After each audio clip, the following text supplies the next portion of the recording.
And welcome to the John Telford Detroit Show, coming to you every Wednesday morning at 10 o'clock on WJZZ Cool TV, streaming on YouTube, Facebook, and Twitter.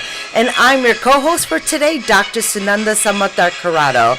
Dr. John Telford is a former Detroit Public School superintendent, a former world-class athlete, conqueror of Olympic champions, a championship track coach, poet, newspaper columnist, longtime civil rights crusader, and author of 7 books: Creative Insubordination, What Old Men Know, The Will Robinson Story, The Poetic Prancings of Mad John, The Poet Emperor of Earth, and his explosive biography, A Life on the Run, plus another upcoming poetry book, Athletes, Activism, and Apple Boughs, a Detroit poetic epic.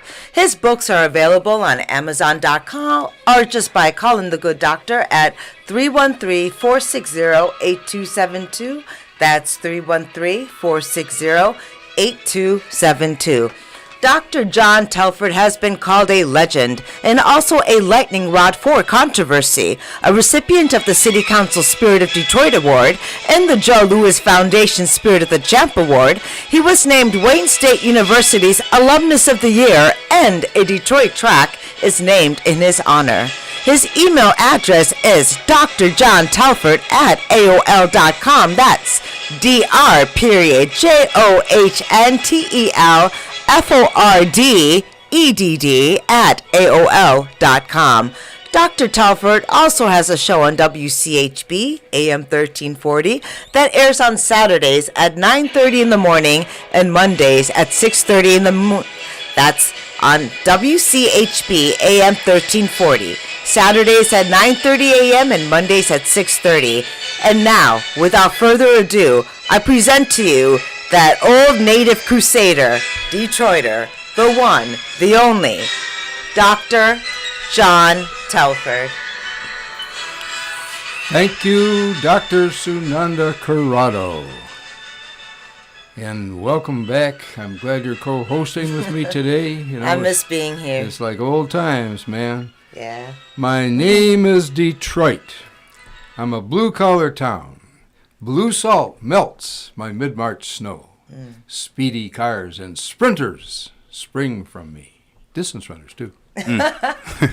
I father fierce fighters and funky music. In a Motown moment, I can spit the blues right back in a bureaucrat's eye. Have you never seen blue salt? No complex chemistry here, only the old color of a new sky. And we've got a new sky dawning on Detroit today on the John Telford Detroit Show on WJZZ, because Dr. Sunanda Corrado is co-hosting with me today, and Lance Wood is in the studio. We're going to be talking about his marathon running. We're going to be talking about a club that he's formed. And I also would like to read this little poem because it kind of reminds me of him. We run 313. This little poem is called The Values of Verse. Verse comes to us by pen or voice. Let me be also, no, wait a minute, let's start again. Verse comes to us by pen or voice. We thus can always take our choice. Let me be also sure to mention that verse will gain us righteous vengeance via deft poetic arts that can topple oligarchs. Verse will clearly, plainly lay out what we poets dare to say out, like gentle mewling lambs no more, but rather with a fearsome roar, as from some cacophonic corps of lions. And we have a young lion in the studio today in the person of Lance Woods, who gets out there and runs marathons against the best marathon runners in the world. And he also has a running club that I'm going to try to hook up with my old running club. He's got a new running club. I've got the old running club, the Detroit Track and Field Old Timers. The Detroit Track and Field Old Timers, a club that I founded back in 1992 with Colonel Aaron Gordon, who ran for the University of Michigan, ran on world record relay teams. He's passed now. And I also founded it with Dr. Mark Smith, who is an All-American high jumper at Wayne State University, who is also passed now. And many of my other colleagues in that club are also gone or are on the verge of being gone. But we got this young guy here, 35 years old. We're going to hook those two clubs up together one way or another. 34 right now. 30, you know, I'm creeping there. But I'll be 35 this year. When are you going to be 35? 4th of July. 4th of July. Oh, yeah. Shoot. Everything is just so iconic. Now, do you have a website? Because I would really like our listeners and our viewers to go on and look at the website as we interview you and ask you questions, because I think your idea is absolutely tremendous and brilliant. 313, no, we run 313, right? Yep. So, we run 313.com. Yep, it was started by myself and my co-founder, Joe Robinson. Okay, well, yeah. Tell us about yourself. You know, where you grew up, you know, schools you went to, and all that good stuff. For sure. So, first of all, thanks for having me on the show. Man, I know she mentioned. mentioned. Have you. I've been wanting to have you on the show. Ever since we met at Northwestern. Yeah, it was I was career like, day. Career day. Yeah. I was like, yeah, I got I'm a Northwestern alum too. You know, I had two schools, Northwestern. Then I got put out of Northwestern and got sent with my father finished up at Denby, but I'm a Northwestern guy because I grew up on 16th Street in McGraw. That's where I grew up. Okay. So yeah, I was born and raised on the west side of Detroit, and I grew up what we call in my time was across the bridge. So across 96, my family grew up on Pacific Street. Oh yeah. So between Northfield and Ironwood, yeah, I know right everybody went to Weber, everybody went to Pattingale. Oh, yeah. I went to Sherrill. Yeah. You know, so that's where I grew up, right there. Dre Road, living. I didn't go to McMichael. Yeah, okay. Nope. I didn't either. You know, because I was K through 8 at Esterbrook Elementary on Linwood and McGraw. Yeah. Oh yeah. And McMichael was crowded full when I graduated from that K through 8 school on Linwood and McGraw. So I went straight to Northwestern High School. They tested some folks and said, well, we can't fit any more kids into McMichael, so they put some of us into Northwestern, which was the worst thing could have happened to me because it gave me too much freedom. I was skipping school all the time. I was a weird kid. I skipped school. Used to go to the Duffield Branch Library right down the street. Still there. You know? I'm not familiar with that one. Well, I went to the library when I skipped school. Ever hear of a kid skipping school and going to the library? That's what right. I did. But anyway, let's get back to you. But it's tremendous, right? The history at Northwest with track and field. Northwestern. Yeah. Northwestern has a ton of rich history with track, which I started to even find out more as an alumnus when I was coming up to the school more recently, just seeing all of the trophies and whatnot. And I have no track background as far as high school and college is concerned. Really? Running is something that found me later in life. Oh, it's love. Yeah. So, so I graduated from Northwestern in 2006, born and raised here in Detroit, educated through the Detroit public school system, got some scholarship money. Thank you to my guidance counselor, Thomas Wilson, and Miss Melton. They were two people that were really on me about applying for scholarships or whatnot. I wanted to get out of Detroit, see something different, gain some exposure, and I landed at Tennessee State. Nice. So I graduated from Tennessee State with a business degree, business administration, concentration in supply chain management. Lived in Nashville for about 9 years before deciding to come back on this mission of trying to impact my community. I think that's where Wilma Rudolph was. Absolutely. Great sprinter. Crazy thing is, my college roommate, he graduated from Northwestern High School with me. He's the grandson of Wilma Rudolph. Wow. His name is DeJuan Rudolph. Wow. Still had no track background, any of that. You know, she ran 22.7 200 meters in the 1960 Olympics. I don't know her times or anything like that, but I know she's a legend there. Well, let me tell you. in the world, if Wilma Rudolph had been running on a modern rubber track, she'd still hold a world record. That probably, I don't know. I'd have loved to see her run Florence Griffith Joyner. That'd have been a real interesting race. But anyway, tell us more about your background, about how you came up, you know, where you grew up, all that good stuff. Yeah, so like I said, I was born and raised on the west side of Detroit. Grew up Joy Road and Livernois area. Then after that, I went away to school. But I came back, like I said, here on this mission of trying to make an impact in Detroit. I was taking, at my senior year, I was taking this class called Foundations of Leadership. What year was that? This was in 2012. 2012 when I graduated from Tennessee State. So actually I was auditing the class by Dr. Latham. Auditing mean I wasn't paying for the course, but he allowed me to take the class because I wanted to be around Dr. Latham. Yeah, I wanted to be around him and just soak up the knowledge from him. So I took on a 7th class to do that. Wow. And which was 21 hours. Ooh.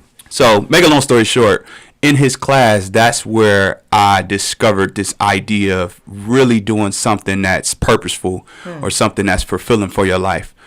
Because I was going to school because my parents kind of guided me that way with electrical engineering, and then that wasn't working for me, so I changed my major and ended up in business. But when I had my internships or whatnot, I knew that I was like in this space where I could make a lot of money, but I wasn't going to be fulfilled by what I was doing. So when I took that class, it was just on my heart and spirit. So I worked for 3 or 4 years in the supply chain management industry, and I'd be at work all the time, and I'm like, man, I need to move home. I need to come back home and make a difference. And that's where I started to lean more towards my passion and my true natural gifts and talents.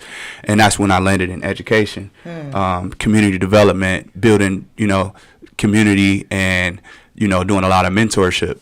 So I worked at Cody High School for 5 years, doing a lot of community development work, youth development work. And that's where I knew that my gift was connection and building community and building, community amongst people, connecting people together. So we got to get that back. We got to get that community spirit back in Detroit. Absolutely. So tell me something about the foundations and leadership, since it shook you to the point of fulfillment and coming back and wanting to share. What about it made talent something more that needed to be shared, not just about success for you? Yeah, so if it wasn't for the foundations that I got the scholarship money from, my parents didn't have the means to send me to college or anything like that. So all the exposure that I gained, the leadership class. Foundations of leadership class. I thought you were talking about foundations. What were his principles that you came back to Detroit with? Yeah, so really just... I mean, there were seeds, right? I mean, it's not completely original from him. Yeah, it's so many seeds that were sown, but most of it was doing things that you're passionate about, and not worrying about money, because when you do something that you're truly passionate about, you'll find the fuel to continue going through it and through the ups and downs of what you're experiencing. Because everything in life that's worth having is pretty difficult, right? But if you're passionate about it, then you have the courage and you have the fuel to keep going. And I had to put myself in positions where I was doing something that I really loved. And when you do the things that you love, you don't have to worry about making a dollar because it's going to find you. So that's kind of what I was learning from Dr. Latham.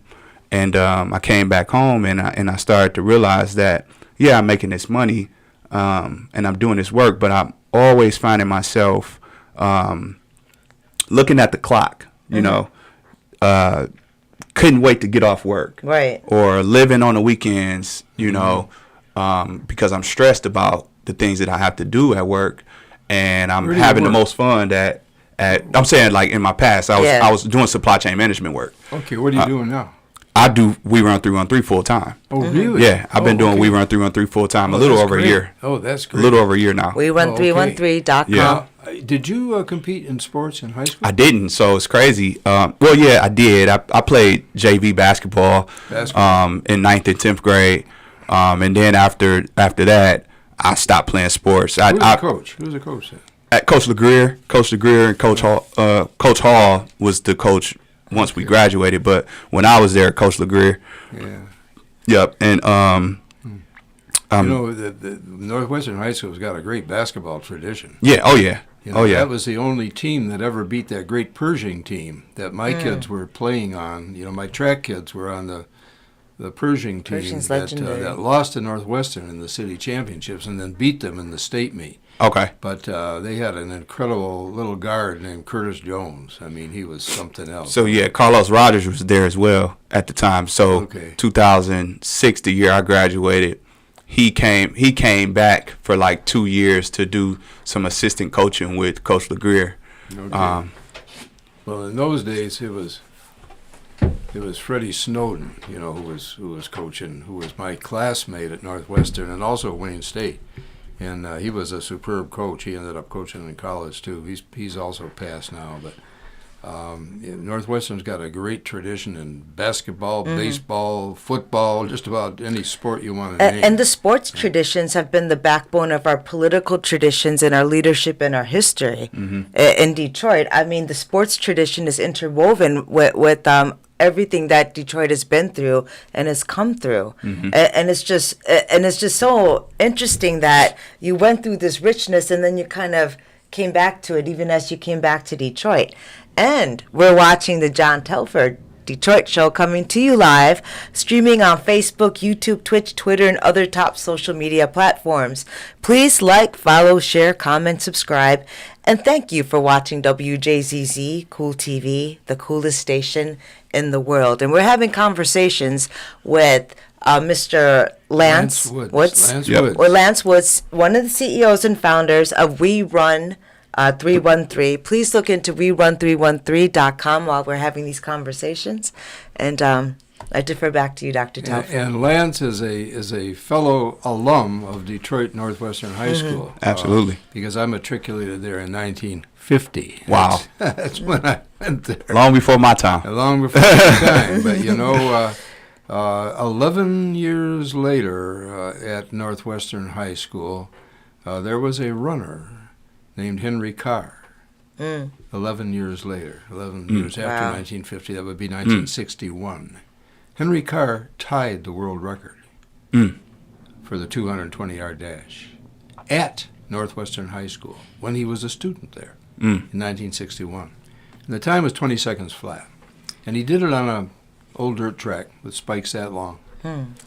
Had he been running on a modern rubber track, they've translated that time to about, if you consider that 200 meters is shorter than 220 yards, he would have run the distance in 18 and 9/10 seconds, which is 0.2 of a second faster than Usain Bolt ran, winning the Olympic Games, his world record.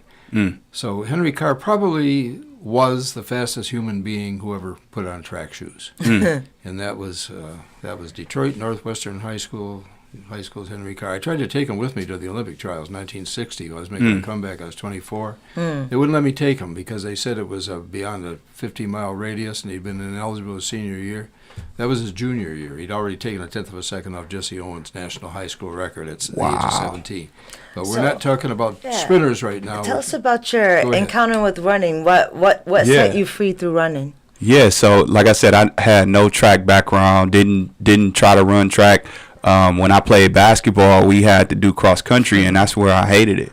I stopped playing basketball for that reason, and then I also wanted to get my driver's license. Yeah, and now you're a marathon. I know runner. that's what I'm saying. It's crazy. That's an anomaly. So I had some little experience of that, and I've always been an athlete. I always played sports growing up, swim, ran, played basketball, football, all type of stuff. But I started running in 2015. Okay. That's the first time I said, okay, I'm about to go and try for a mile, and hated it then. Okay. Cardio was never a thing for me. It was always like lifting weights. Yeah. I get in the gym and do some lifting, but I would never do the cardio. I'd never jump on a treadmill or anything like that. So were you still in Tennessee when you started running? No. I had moved back here. I moved back to Detroit in 2014. Okay. So 2015, I started running. My good friend had started this initiative to try to get people to get reacclimated to their fitness goals. It was called Sweaty September, and I was kind of helping him out, pushing that narrative on social media and whatnot. Like I'll go for a run and like post my run and try to encourage other people to do the same. So as I was doing it and trying to help him out, I started to develop a different type of love for running. Yeah. Because in that space, it was a space where I could sort through my thoughts. It was a space where things that I was experiencing in my life, I just had that time by myself to, be at peace with myself. So it became more, wow, this is a space for me to have alone time. Yeah. And I didn't have many spaces like that. And then also it was a space where I'm playing this battle between my mind that's trying to convince me to stop, but then the other side of my brain is saying, no, you can keep going through this. So then I started taking those teachings and just applying it to my daily part of my life, and it started to enhance me in certain areas. So when I go for a mile, I do the mile, and then I go next time I'll try for 2 miles, and then 3 miles, and then it started building up to 5 and 10, and then I started doing races. Like you're building up headspace Absolutely. and a dialogue in yourself. A lot of kids, when we're traumatized and we're always like expected to do so many things, we don't talk to ourselves anymore. Mm-hmm. In fact, we're told we're crazy when we talk to ourselves, right? Yeah. So that meditative like dialogue building that you did, how much of that headspace had to do with your physicality? Because people think running is like sheer muscle, but you told me it's sheer will sometimes. Well, the muscle is important in the sprints. Yeah. My distances were 100, 200, 400 meters. And you got to have muscle for all three of them. It's less a cardiovascular exercise than it is just plain brute speed and power. I never lost a 200, 400 meter race running on the U.S. team in Europe. But I was a smoker, believe it or not. I smoked during my running career. Oh. And I don't think it affected me in the quarter mile because, it's 45, 46 seconds and you're done. And you're done. Yeah, that's See, it. distance, I'm out there running for almost 3 hours. Right. Almost 3 hours. 26.2 miles. What is your marathon record? What's the fastest time? 2:47.15. 2 minutes. Wow.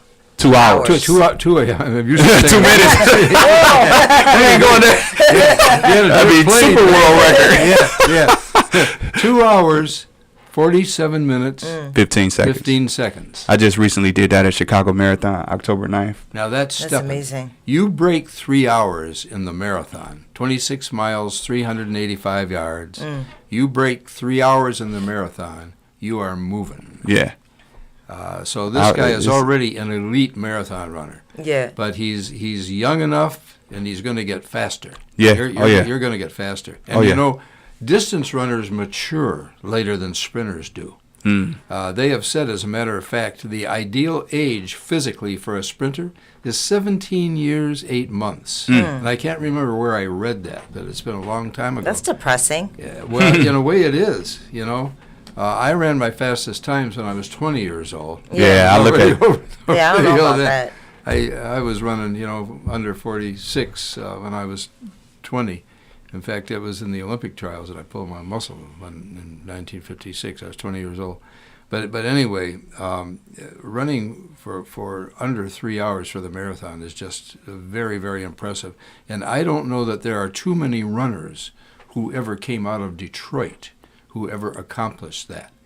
Not a lot. Not a lot. I know that Frank Carissimi did. Now, you don't probably even remember Frank Carissimi, but he ran 4 minutes, 17 seconds for the mile at Denby High School. Oh, wow. I had a hand in coaching That's fast. him. And he did run under 3 hours. And I think Lewis Scott ran under 3 hours. Okay. Lewis Scott was also on the Olympic 5,000 meter team out of Detroit Eastern High School. But Detroit's been known for its sprinters. We had Eddie Tolan, Henry Carr, myself, some others, who were running close to world record and world record sprint times, but not too many distance runners. So I think you're gonna be the best there ever was before you're done. It's a lot of fast people out here these days, man. I don't know if I want to claim that, but marathon runners are pretty OCD. Yeah, I mean, marathon brain running seed or is tough. slow. You guys are going out putting in the miles. Oh yeah, you have to. You have to put in a lot of miles to be able to get that speed. I mean, because in order to run far, you gotta be able to put in the work and put in that base building. You talking 60. Well, the people that's running like under 230, they putting in 120 miles a week. The most I put in is like 65 in a week. What's your favorite route in the city? Favorite route? Running route. I run all through the city. I mean, I literally probably have put my feet down literally all through the city. But favorite route, I like running with the run club. Thursday route is pretty cool. The way that they carved out the DeQuinder Cut and then also the Riverwalk. That's a beautiful area to Call run. that the Thursday route? Yeah, that's our Thursday. Okay. We do 5K, 10K Thursday right there. You ever run around Belle Isle? Oh yeah. So yeah, we do Sunday long runs. Sometimes we start at Belle Isle. It's a 5-mile loop. But a lot of times we start at Robert C. Valet Park, run down to Belle Isle, run around, come back. You know, you doing. I mean, our long runs is anywhere from 8 to 22 miles. So depends on what distance you have on the schedule or what you're training for. We go different distances. So sometimes I'm doing a long run that's 22 miles. Sometimes I'm doing a long run that's 10 miles. And how often does this club meet? Because like a lot of it's solitary, right? Runners are pretty solitary. You're talking about like this headspace that you're creating. So it must be nice to be solitary on the one hand and then like meet a bunch of intense runners. Yeah, absolutely. So I didn't speak too much about the run club because we was talking more about like my life and how I got introduced to running. I'm not done with that either. Yeah, so the run club it was founded on May 4th, 2019 by myself and Joe Robinson. We started the run club with this mission of connecting like-minded individuals through running to build a healthier and happier community. I have a huge passion for community. Extensive community background because of the people in Detroit and the scholarship foundations. If it weren't for them, I feel like I wouldn't be who I am today. So I always felt connected to giving back. Even when I went to Tennessee State, the whole motto of Tennessee State is to think, work, serve. So I've always carried that forward. And that was like my mission of moving back to Detroit to be able to create this type of impact. And it's centered around community and youth development. So when I got introduced to running and I figured out what it was doing for myself mentally, physically, emotionally, and spiritually, I was like, man, this is a space that we need to create so we can help people in the city of Detroit. But this time I was able to step outside of the four walls of the schools and impact people in the community at large. Joe Robinson, he's from the east side of Detroit. I'm from the west. Yeah. So it was like the east side and the west side coming together to create this space for runners of all ages, all ethnicities, all sizes. It didn't matter. It doesn't matter who you are, what you do. We created this space of authentic engagement with one another, where you just show up as who you are, and we encourage people to finish what they start. It's not about how fast or how slow you do it. It's just about coming there and coming to connect with people and making sure you get through the run. So we meet every Tuesday, Thursday, and Sunday. We start at right now we run at Young Village, which is in Midtown, 6500 Woodward. And then we have it's like an out and back. So we run 1 mile out. We wait on everybody, cheer everybody in, then we run back. So it's really like a community building thing. Nobody's left behind. It's just about being out there. And we're going to get you through this run. We got pace leaders, people encouraging you, people giving you high fives. And then on Thursdays, if you keep doing the 2 Mile Tuesday over and over, and you develop some consistency, then you can run a 5K or a 10K, depending on 2 Mile Tuesday. Yeah, 2 Mile Tuesday. But that's awesome because let me tell you this. The farthest I ever ran in my life was 4 miles. Wow. And I did it one day. I walked into my coach's office with Jerry Catalina, a fellow sprinter, and John Glenn, a fellow sprinter. We walked into the coach's office at Wayne State. David L. Holmes, our coach. He was track and cross-country coach. And he said, he was shaking his head. And he said, got to cancel the meet. Got to cancel the meet. It was cross-country season. So got to cancel. He's looking right at us. Got to cancel the meet. Runners are sick. Got to cancel the meet. Stan Stankovic, he's sick. Jim Plath, you're going to have to cancel me. We're running Central Michigan. They're coming here to Warren Valley Country Club. We're supposed to be running 4 miles. I ended up running 4 miles over hills, and I tried to win. Sprinters, man. I tried to win at 2 miles. Right. I was running with the leaders. At 3 miles, I wasn't. At 4 miles, the only runners running dead last were my 2 sprinting colleagues. I was running third from dead last. You blew up. I still remember the time. I ended up running that 4 miles. I went by the 2 mile mark in 10-something. Wow. But by the time I was already hurting, and because I was. So I went through 2 miles at 10 minutes. It was 10 minutes in 30 seconds, or 10 minutes. Oh, okay, that's reasonable. Yeah, now that I think, it okay, was 10 minutes and maybe even 40. But that's still cooking. Yeah, it was under that's 11. Cooking. I know that. That's but cooking. By the time I got to 4 mile mark, it was 24 minutes and 15 seconds. At 4 miles. At 4 miles. That was my time. And I was running third from last. So and I vowed never to do this again. So see, I distance running, technically distance running is anything.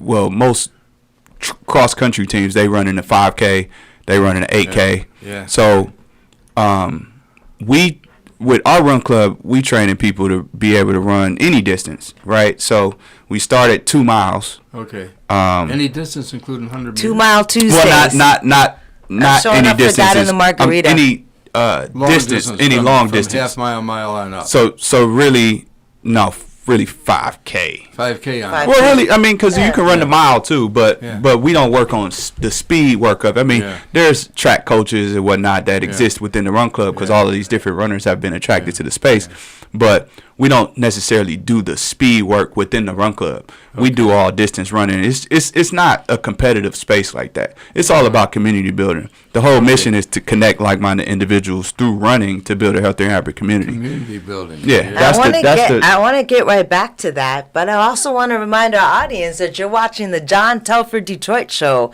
coming to you live streaming on Facebook, YouTube, Twitch, Twitter, and other top social media platforms. Please like, follow, share, subscribe, and make comments.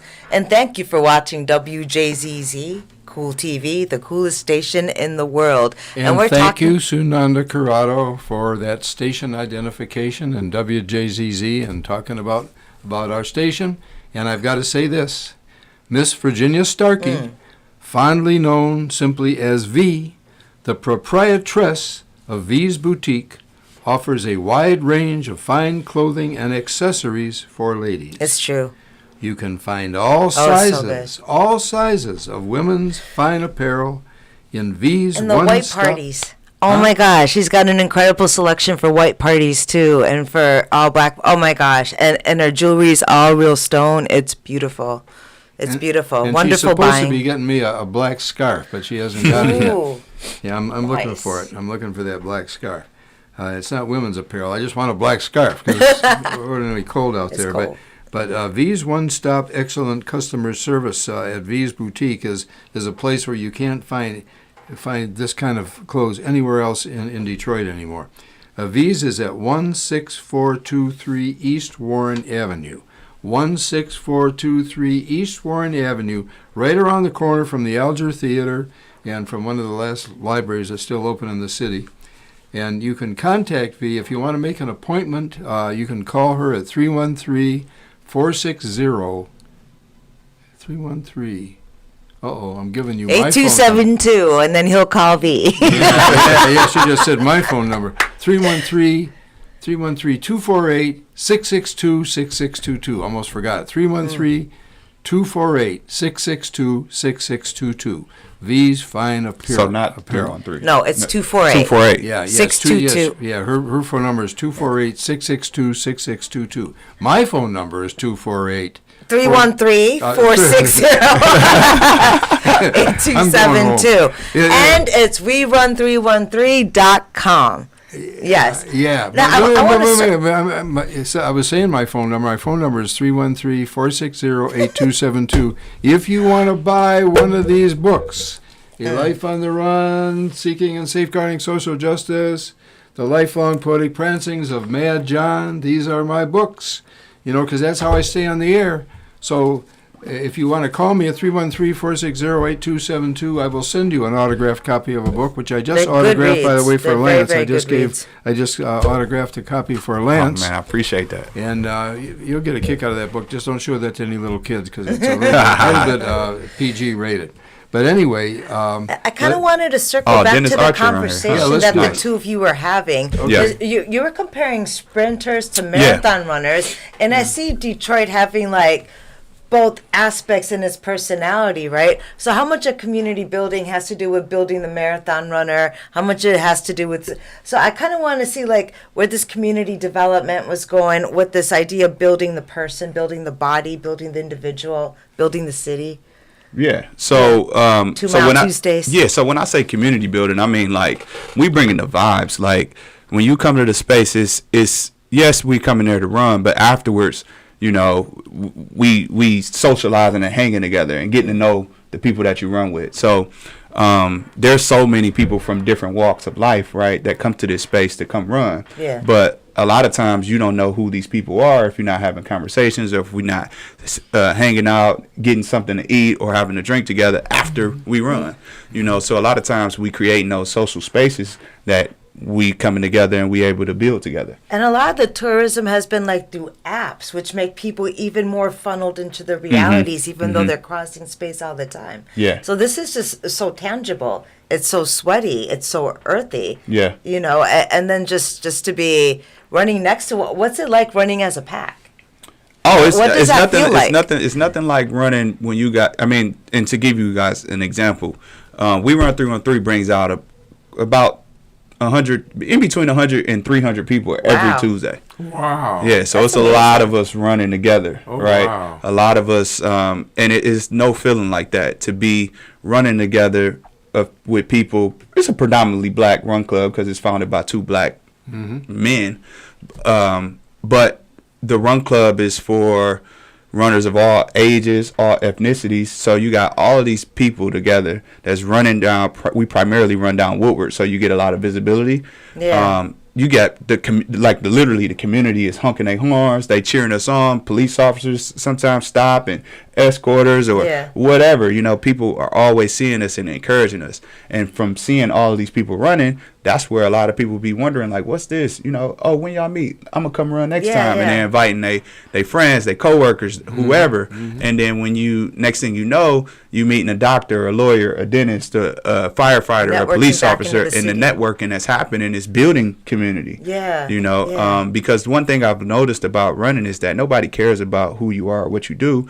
We're just coming to this space to run and sweat and, you know, get healthy. But it's nothing like being able to do that with people that look like you. It's nothing like being able to do that and you're not alone, right? You're not being left behind. So, and running is a real miracle. It's a medicine. Oh yeah, absolutely. And it's crazy because Runner's World. It's gotta be taught. It's not instinctual to just. Yeah, because all of the things that happen, you know, in your body that they say that running is the miracle drug, which is one of the titles in Runner's World. It's crazy. My co-founder, he just landed on the front cover of Runner's World. Oh, wow. This edition, so check that out. Is he a marathon runner also? He is. He is a marathon runner as well. How fast does he run the marathon? His fastest is 3:02. Okay, so he's getting down close to 3 getting down hours. close under 3. He gonna do under 3 He's this year. a serious runner then, really serious. Oh yeah, runner. many of us. You said you're 240. 2:47:15. That's you know, crazy. they have said amazing. That the quarter mile, since you sprint it all out for one lap around an outdoor track, is the hardest race in track. I tend to disagree with that. I think the 600-yard run that I used to run was the hardest race because you go by a quarter mile indoors. And then, 49 seconds, Still got to go. Oh, yeah, that's tough. Yeah, but my they say the 800 tough, too. I ran it just one time, won it, too. The reason I ran it that time was because everyone was scratching out of the quarter, and I couldn't go down to the 100 and 220 because I had a twitch in my hamstring. So I moved up to the half, and I won it 1 minute, 54 seconds. The only time I ever ran a half mile. Wow. Maybe I was a half mile and didn't know it my whole career. I don't know. Wow. But, that's, you know, that's so fast. I don't think people understand that. No, the world record is 141, you know, so I'm not anywhere near that.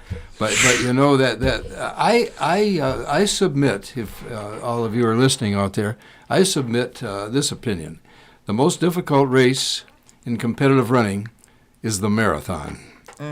2 hours. You run for 2 hours. 2.5 hours. More than that. More than that. And you don't stop. You don't stop. More than 3 hours. More than 4 hours. Some people completed in 8 hours. I ran for 9.5 seconds, 20.5 seconds, 46 seconds, 45.5 seconds, and it was done.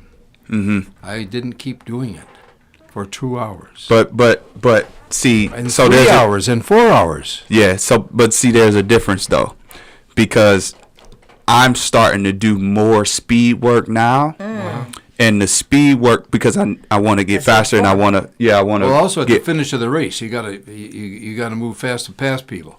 Well, you running at a fast pace the whole time. I'm clocking at 2:47. I clock 6:16 per mile for 26.2 miles. Now So you hear that? You hear that? Yeah. He did he went 26 miles. 16. 26 miles. 26.2. 385 yards. averaging 42 kilometers. under 7 minutes a mile. 6:16. 6 minutes and something. Yeah. 6:16. So now- Now, when You I ran start that off 4 running, you miles, don't stop. think about this for a minute. When I ran that 4 mile race Yeah. in 24 minutes and 15 seconds, that was And it was calamitous. I was averaging 6 minutes. Am I right? No, Forte? for 24 minutes you got to do. 24. Yeah, you was right up under 6. So it was like 6:45. I was Close, yeah. I was running in For the 4 miles, yeah. 6 minutes and something for 4 miles. He ran it for I just for got one word. 26 miles. I just got one word, y'all. Kenyan. Right. Oh yeah. Oh yeah. So the Yeah. Kenyans, the world record in the marathon right now is 1:59. Really? Yeah, Elliot Isn't that Kipchoge. amazing? Yeah. Isn't it From amazing? Kenya? From Kenya? Oh yeah. Amazing. They run in the mountains. They don't qualify right. for half the races here. Yeah, they just they come. run- They just come for the exercise. Those They don't guys qualify run in for the half the mountains. races here. They- They're just too damn fast. They too fast. They I too ran in Boulder, Colorado one time, and Boulder. I gotta go there. I needed oxygen after the race. Yeah. They gave me oxygen after the race. So I'm an ASICS ambassador, and Wow. yeah, a lot of good things have come from this running thing. But I'm an ASICS ambassador, and I what get love it. ASICS. What is that? ASICS footwear, yeah. the shoe company. Good brand. Good running brand. Spell it. ASICS. ASICS. They've been around for a very long Oh, time. okay. I used to get free shoes Out of, from Adidas. Japan. Adidas used to give me free shoes. Okay. If I ASICS give me a lot of I thought free that was a shoes. big deal. ASICS give me a lot of free shoes and a lot of free gear to be able to run in. I had to promise to wear them in the big meets, on television places, and then they gave me. I thought it was a big deal. Free shoes. Yeah. But now you're saying ambassador. So like, Yeah. what? I mean, I know it's an international community. So what have you Absolutely. seen of it through? Yeah. ASICS? So last year we were able to go to Eugene. Oregon. Yeah, Eugene, Oregon.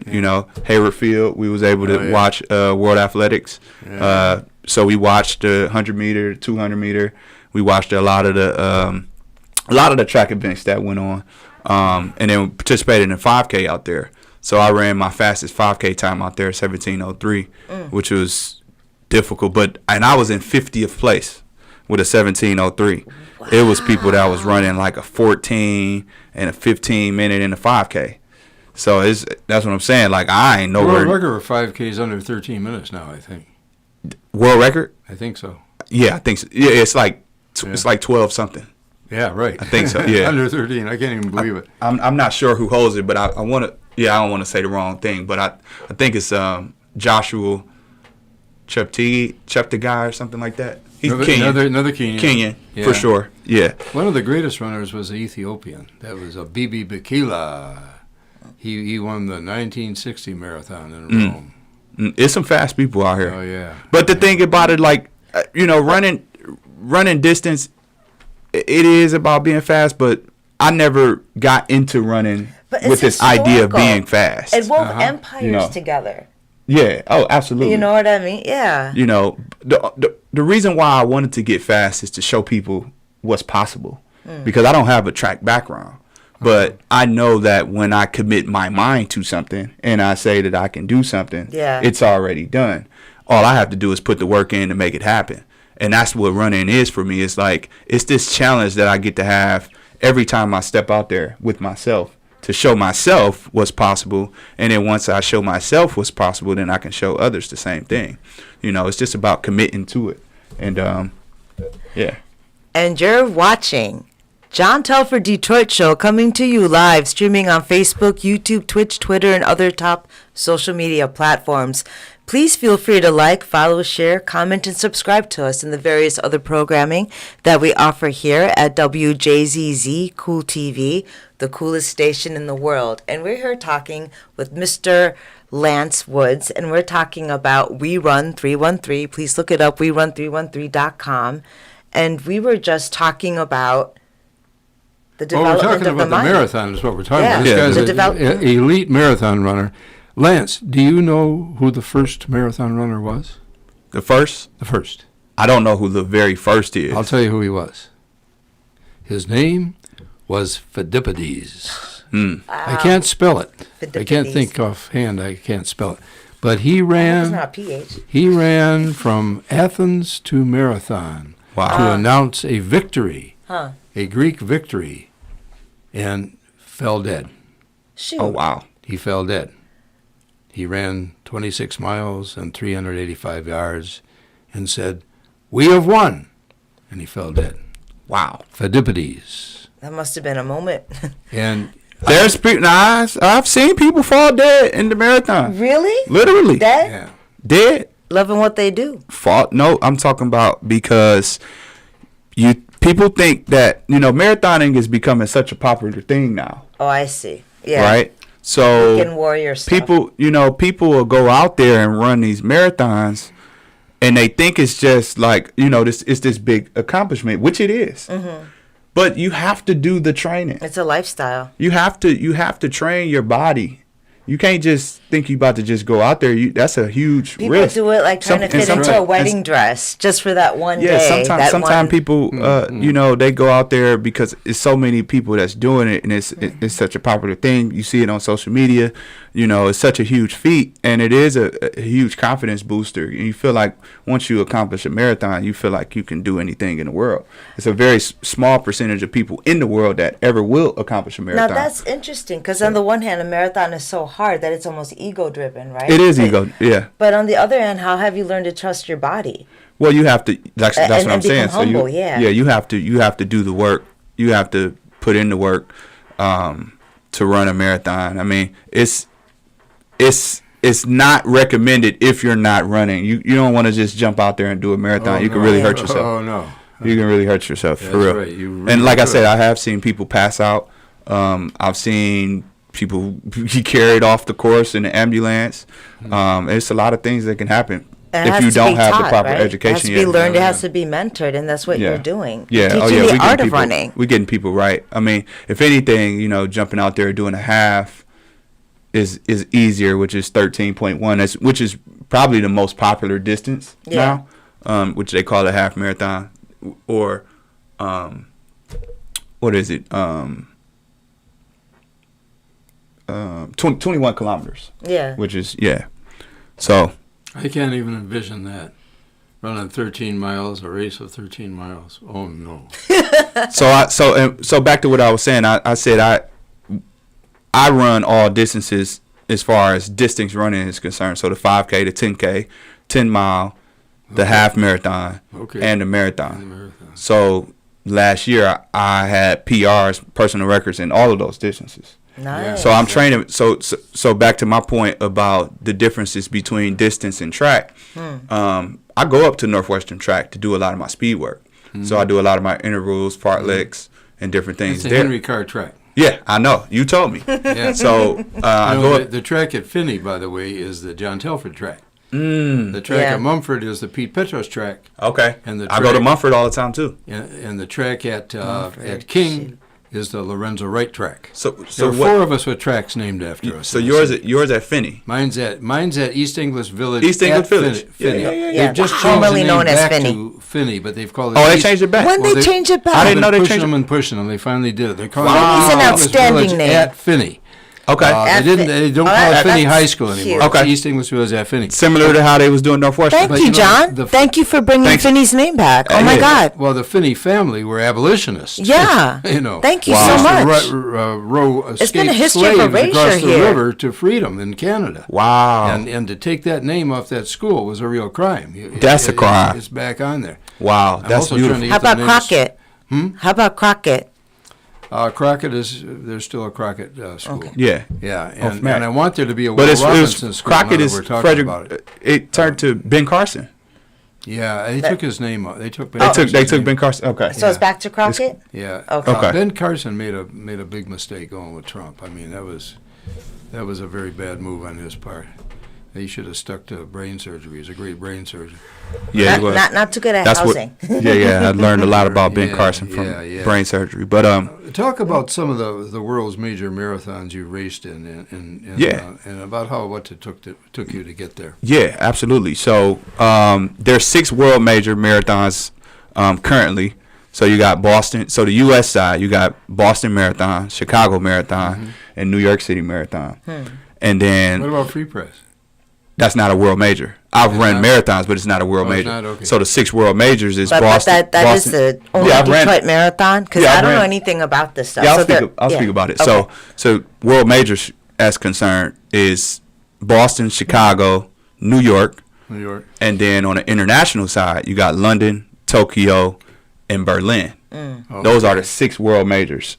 Okay. Now, why they're the world majors, I don't know all the history behind it, but Boston is the oldest marathon in the world. I think it's going on 130 years. Wow. Yeah, because I ran the 127th, and this year I'm running so this might be 120. Yeah, this is 128 because I ran them. So yeah, so this is the 128th that we're about to run. Wow. Yeah, so Congratulations. 128 marathons. I've only ran 2. This will be my second Boston marathon.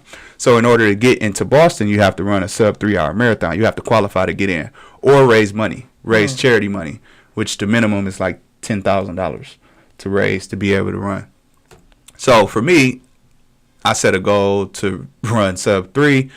My first time training for it, I ran a 2:49:48 Wow. at Glass City Marathon. Wow. Because you have to run a USA Track and Field certified course to be able to get in. So I ran at Glass City in Toledo. The Run Club came, and we all attempted, myself, my co-founder, Joe, and then Tommy, which is another member of our Run Club. We all attempted. Tommy qualified. I qualified. Joe came close, like 3:06 that race. And then so yeah, that's how I got into Boston. We got into New York. We knew some people with Pioneers Run Club. New York And Pioneer. then, New York They still Pioneers. got Yeah. Oh yeah, that's still around. I ran Ted against Corbett. those guys. They could run, man. I ran against Reggie Pierman in the National AAU, and he beat me. Wow. And he was 32, and I was 21. Wow. And he won that race. But anyway. So yeah, we ran New York City Marathon. But I just did that for the vibes. New York City Marathon is electric race. It brings out the whole city.